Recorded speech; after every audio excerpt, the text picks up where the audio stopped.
this is like maybe 2 weeks ago, maybe 3 weeks ago, I heard about, Hurricane Harvey, and it hit Texas really bad, tons of flooding, and I remember thinking, wow, that sounds really difficult. Like a fleeting thought, nothing more. Because I had no radar, I had no spectrum to even understand like a hurricane. I grew up in California, I've always lived in California. We don't deal with hurricanes. So this was a big move for us. We left family, we left friends. We left like everything that's comfortable, and we left our church because we felt like God was calling us here. We had prayed so much about where is Kurt going to go to medical school, where's the best place for him to become a doctor, and we felt like God really pointed us to the school. We still do feel that way. And so we're making this huge transition, moving to a different country, and I remember reading one thing on a Facebook group for the school like a couple days before we left about Hurricane Irma. I just remember reading like, oh, there's a bad hurricane that might hit St. Martin. I'm like, oh, okay, whatever. And then we get to the island on September 1st, it's a Friday, and we're super excited. We found housing that we loved. It was like amazing. We had a private beach in our complex, and there's security, so it was super safe, and all these pools, and we were just like snorkeling, loving it. Really great setup, super excited. We felt like, like we worked so hard for this, just really excited. But with each passing day, there's more talk of this Hurricane Irma. And it started as a Category 2, and then the next day it became a 3, a 4, and eventually it became a Category 5, which is the highest it can become. And I remember our landlord told us, he's like, hey, you guys, you should get some backup water, just be safe, like maybe some dry canned food. And he took us to the grocery store, so we, got some water, not a lot, and then some canned food, and we don't really eat that much bread, and he made us buy a loaf of bread, and it was like $9. I'm like, this is ridiculous, we're not gonna use this, And our landlord told us, he's like, what, I think you can totally be safe staying at our place. 99%, no, 90% you'll be safe in this apartment. But we had talked it over, and we're just like, I don't know. I feel like the school offered to open this one building that was built for a Category 5 that you could shelter there. And I was like, well, they have a backup water system, they have a generator. Maybe we should just be precautionary and go there. I don't know if you have anything. Yeah. Well, I mean, just going to this island, it's something I've been working for my whole life. Going to medical school, and it took a lot of work to get there, and it was finally here. So I was super excited. And then this nasty hurricane named Irma kind of came into the picture, and for me, it was just kind of a hard transition. Probably half of my heart was excited, ready to go. This is what I've been working for my whole life. And then, this hurricane just come into the picture, and these questions of doubt, why would the Lord send us over here if He just can be sending a huge hurricane to wipe out everything we have, all my dreams, all this kind of stuff. So at this time, I was kind of wrestling through these things in my mind. So. Yeah. So. We eventually decided, okay, we're going to take shelter at the school just to be safe. And then the school first said, we, want this is an open option to shelter at the school, thinking one night. And then the next day an email comes out, okay, we're highly recommending that you shelter at the school. It's becoming a worse hurricane, and it's headed right towards the island now. And then the day of, they're like, we highly, highly recommend, almost mandatory that you be in this building. It's the safest place for you to be. And so we went out and got even more water, and we were allowed to bring one suitcase into the shelter. Luckily, our landlord had a twin air mattress, so we slept on that. So it was really tight, but at least we weren't on the floor. And so we go to the shelter, and they kind of prep us. They're like, okay, this hurricane's bad because it's super slow moving. You want a hurricane to come through quickly. That way, it destroys and just moves on. But this one was super slow. It ended up being a 12-hour hurricane. And they said the eye of the storm. So, in a hurricane, if you've seen it on a picture, there's that middle circle, and then the most powerful is right by it, and then the farther out you get, becomes just like a tropical storm. So it's still really strong, but nothing like, the middle. And they said the eye of the storm is coming right for your island. Our island is 8 miles. Like, it's tiny, and for the eye to come over, it's just like, are you kidding me? So we go and we take shelter, and they warned us. They said it's going to be really loud in here, and you're going to hear the howling of the wind. And then once the eye comes over, which was the trippiest part, the eye comes over, it's going to be calm, and then the air pressure will change. So you'll feel your ears pop like you're on an airplane. And so we're in the shelter, and we're like, all right, my mindset was we're here for one night just to be safe, then we'll go back to our place. School got canceled that week, which is crazy. Medical school never gets canceled. Just start Monday. So we, the hurricane comes, and you can explain what it was like for you. So we got in the shelter around, I think 6 p.m. This is Tuesday night. It starts at 12 a.m. Wednesday morning and lasts all the way till 12 p.m. Wednesday afternoon. So if you think about that, that's 12 hours of just like, to kind of paint a picture, it sounded like a jet engine just right outside your bedroom window, just the whole time. So like a deep rumble, and the whole time our building is like shaking. So it was scary. Yeah, at one point I did think, well, at least I know I'm going to heaven. Like, it was that serious, where I was like, I've never felt so close to death. Like, you just don't know the building's going to hold up. They say it's for a Category 5, but they've never obviously tested it. And it ended up being, the hurricane was so strong it would have been a Category 7 if there was such a thing, because the winds were 220 miles per hour. So we had I know like a lot of you guys were praying for us. We had so many people praying for us, and we really believed like God's hand was on our building, because it was the only building on the island that did well. And so then the eye came over, so there's that long, like about 5.5 hours of just a super, we're against the wall, and it's shaking, and it's really, really loud. It's just like, you can just feel the intensity in the room, like no one knows what to do. We're trying to stay safe. They're yelling like, so you want to have towels? We all give our towels because there's flooding happening, and they're barricading the doors and all this. We're not allowed outside, obviously. And the really sad part was, it was also a shelter for like animals. There were a lot of dogs and cats. I even saw one rabbit there. And the animals couldn't go out for 12 hours, which was like, just imagine the smell, but also just like how sad, they need to go to the bathroom too. And so then the eye came over, and it was calm. It was the weird, like for an hour, it was just calm, like so weird. And they went on rescue missions to grab kids that they knew were still in the dorms or super close, and say like, you have 2 minutes to get to building 2 where we were, because they're realizing this isn't safe for anyone to be outside here. So they're going on rescue missions. Like, we had some friends that were in the dorms, and they said like, you have 2 minutes to get over there, like you can't grab anything. And she's running in sandals, just praying she doesn't step on glass. And at this point, cars are already flipped. All the trees are down, like windows are blown out, all this stuff. So then the eye happens, and then the second half. It's just a really long, loud, trying day, basically. And so eventually, the hurricane passes. We lost, luckily I had a generator, but we lost like all power. The backup water system was destroyed. So basically, at one point they said like, you need to conserve water, and I was like, oh my gosh. And then obviously you need to ration your food and stuff. So probably the nastiest thing we ate was tuna and baked beans, and we heated it up, so we like stinked up the whole auditorium. It was so bad. It was so gross. I never want to eat that again. But you do what you gotta do to survive. And so then I think it was later that day, we were allowed to go back to our apartments. It had to be in groups, and it had to be super quick. We had 10 minutes there. We had to check in and out, just because it wasn't safe outside. There's already looters, so people that are going around stealing things, like robbing the grocery stores, people, houses, things like that.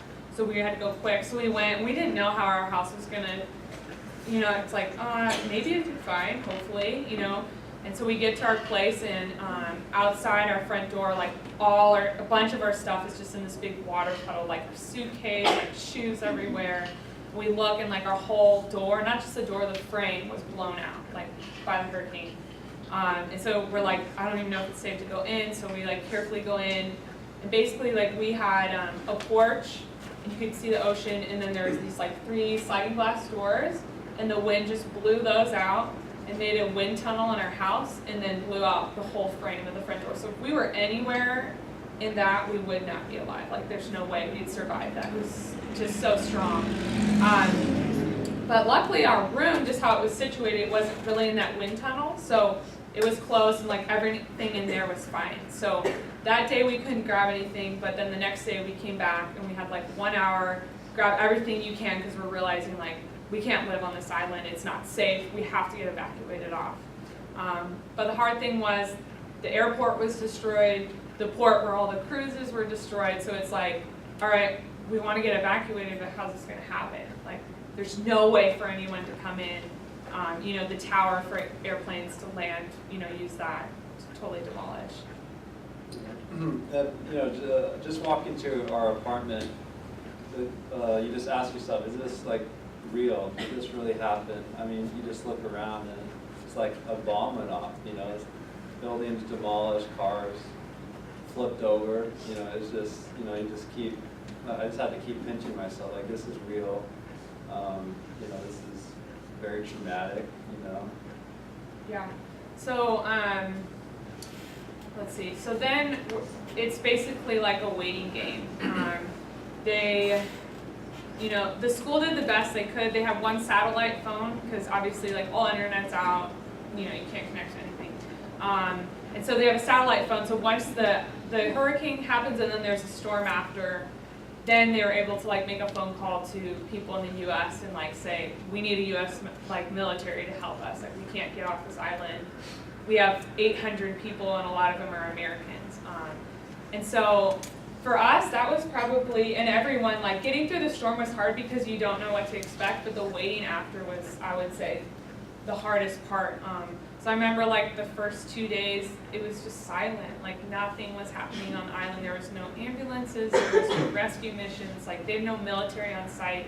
So like I thought, did they forget about our island? Like I know Hurricane Irma is going to Florida, maybe all the attention's going there, like this, like it was so bizarre, like nothing was happening. And then finally on like the 3rd day in the shelter, we saw one helicopter come by and then leave. So obviously they just took pictures and video. And then I think on the 4th day we finally started seeing like military planes land, and we were told by the school that they were able to clear the debris enough for a military plane to land, because they know how to land in shorter like strips. And so then we started seeing them, but like we weren't getting the okay to go get evacuated, because it wasn't just like, okay, you can go. It was like, okay, we have to get the yes from the U.S. military, and it has to be safe. Like all the roads there were buildings in the middle of the roads, you know, like it's not like there's a clear path to the airport. So, okay, so finally it was like, okay, and then also to paint the picture, the water went out. So there's 800 people in this building, so you can't flush your toilet, there's no clean water, you can't wash your hands, you can't wash your face. All you have is like, you know, disinfectant, which doesn't, it's like sticky, you know, so gross. So I remember I was just like, well, good thing we've been on mission trips before, because you know, you go days without a shower, and it was just, at one point I'm like, there's, you know, some type of disease is gonna pass, because just the hygiene was so bad in there. But eventually they were able to figure out a way to like at least flush the toilets with like lagoon water. But it was rough, like it was really a trying time. We saw people rise to the occasion, we saw people really break down mentally, and people were getting chippy with each other, just, you know, because the hard part was okay, we want to get evacuated, we don't know how it's going to happen, we don't know when it's going to happen, but we have to be ready because you have about 10 minutes when the U.S. military says go. So at first they were telling us, okay, pack, like everyone can have one big suitcase and one backpack. So we kind of, okay, half of our, like let's just each pack what we really, really want. And then when it came time when the military did come, we each got one backpack. So like all our stuff was on the island, like we left with nothing, basically. And yeah, so then the U.S. military came first that morning. This was our 5th day in the shelter. They took women and children, and that was awesome. They should go first anyways. And then we were waiting around, and I remember, I think I told Kirk, like, I don't think we're going to get off for a few more days. Like, we're actually in a safe building, and they had it barricaded off so no one else could come in, like looters and other people, because they needed to take care of the school and like the students. And then random, like in that afternoon, they made an announcement like, okay, if you're a woman medical student, you can go right now to the airport to get evacuated. And they said, okay, if you're a male medical student, but we talked like we're not going to separate, you know, we're going to wait till we both can go. And then they said, okay, if you have a guest and you're a medical student, you can go. So we like, you know, sprint to get in line, and they caravan us to the airport, which was about two miles away, and it was just horrific. It looked like an atomic bomb went off. Like, I just couldn't believe it. Like, the nicest hotels just had totally demolished. You know, our building was literally the only building that survived it. And so then we get on the U.S. military aircraft, which was a really cool experience. It's like one of those where the back drops down, and then you come in, and we just sat like sardines in there. And they evacuated us to Puerto Rico, so it was like a 40-minute plane ride. And we were in Puerto Rico for like 3 days because they were trying to figure out how to get us back to the U.S. And the school ended up chartering planes for us. So the school were so amazing and generous to us, because that's super expensive to do that. Then we went to Chicago, and then we ended up coming back like about 2 weeks ago now. And so we feel like we've been through the ringer, like Kirk was saying. We lost a lot. Like, the way I think about it is like, we lost everything, but at the same time we lost nothing, because that stuff doesn't define us. Like, our things, we're thankful to have breath. I'm thankful to be able to shower. I'm thankful to not have to conserve water. Okay, so I want to kind of tie this back to the scriptures I read. So I've been obviously like processing a lot, and this is our reality for us right now. So it's still not something that like I fully have grasped, and I've even felt like PTSD at times. We were having dinner with my mom outside, and someone just like slammed a trash can trash in the trash can, and I went right back to there's a hurricane. It was like the weirdest thing. So I feel like I have a lot more empathy for people that have gone through and just really traumatic things. But something that we reflect on, you know, with this story is like, where is the seed falling in our own lives? You know, I feel like and I know not probably everyone in here is an athlete, but for the athletes out there, like you build your mental toughness with what you're going through, with practices, with a lot of hard things, and that was so vital and important for us, because it was like a game. It was, you know, at the end of your season, when it's like either win or go home, it's like a survive and advance is like a term that I've used in the past. And it was like literally for us, we need to survive today, and then we'll advance the next day and we'll deal with it. And we've been on mission trips where you don't get to eat barely anything, and, you know, just hard situations. So we felt like we were mentally prepared. We had already done the training to then, obviously not for a natural disaster, but we were ready to be uncomfortable because we had done that training before. And a saying that I love, and I've told Jana this before, is in crisis, you never rise to your expectation, you fall to your training. So I felt like mentally, well, it would help to have each other, but we were ready. Like, we had done hard things before. I really feel like we are made to do hard things. Like, God wants to partner with us in that. And then, you know, I really want you guys, like, I guess the title of our talk would be like, how's your training? Like, how's your spiritual training? I got a picture when I was praying for you guys of like a building and it being destroyed by a storm, and you reflecting, is the foundation still strong? Because God was like speaking to me. He said, you know, yeah, your building might be down right now, but your foundation has been built, and it's easy to build a house if you already have the foundation. If you don't, you have to basically start all over. And so I'm really thankful, because Kirk and I have really built like a history with the Lord, individually, collectively, like in our marriage. And so we never once felt like spiritually attacked or doubted God's favor for us. And I think we saw people crumbling. Like, it's not a Christian school, and so there was never once, I don't think, a mention of God. And so everyone in that room was looking for hope. And, you know, like I said, like, I knew our eternity was secure because we have a relationship with Jesus, and he's our Savior. And so we could rest in that. So I think it just made me really reflect on, okay, like, I put in training spiritually. Like, you guys have all put in training physically for your sport. And obviously it looks different in different seasons. Off season, you're doing a lot more, like, depends on the sport, but like weightlifting, sprinting, things like that, so that you're ready come season.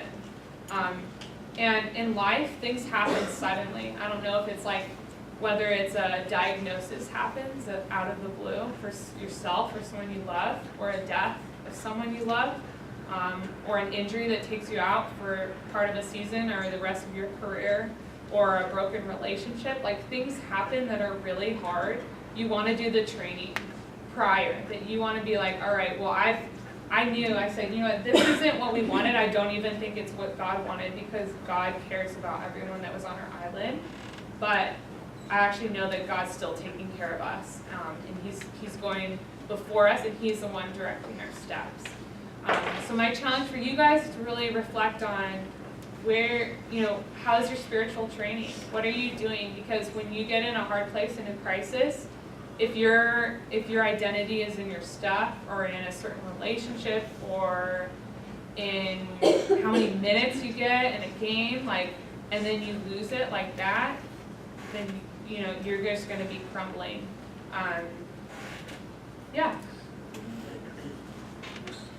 So thank you guys for all the prayers. I know, like, a lot of you guys have prayed for us, and we have felt so loved. A lot of people have just given to us generously, financially, or in things. It was really cool when we went to Puerto Rico. We literally had like one set of clothes, so everyone was wearing the same thing, you know, for all 3 days. And then we go to this one hotel, and there's this Red Cross room where they had donations, and like, we gave away at least 20 bags of clothes, like, before we moved, just because we needed to downsize. And being on the recipient side of that, I was like, I will forever donate my clothes, because we're like, clean socks, or, you know, like, just anything. You have nothing. And so I just was, it's like the little, you know, the little things in life. And so Red Cross was amazing. Definitely donate to them. They were so great. So that's kind of just what we wanted to talk to you guys about. Like I said, it's something that we're in process, and it's our reality. The school is relocating to Manchester, England, so we're excited for that. We're moving in 2 days, and so we've been praying over, like, would God go before us in that, and so it's been a whirlwind. And I'm sure some people in here have been affected by, like, other hurricanes that happened, like the one in Puerto Rico, Hurricane Maria, and then, like, I don't know if you guys saw the big fire that's happening, but your prayers are powerful. Like, God really protected our building. So that's what we got.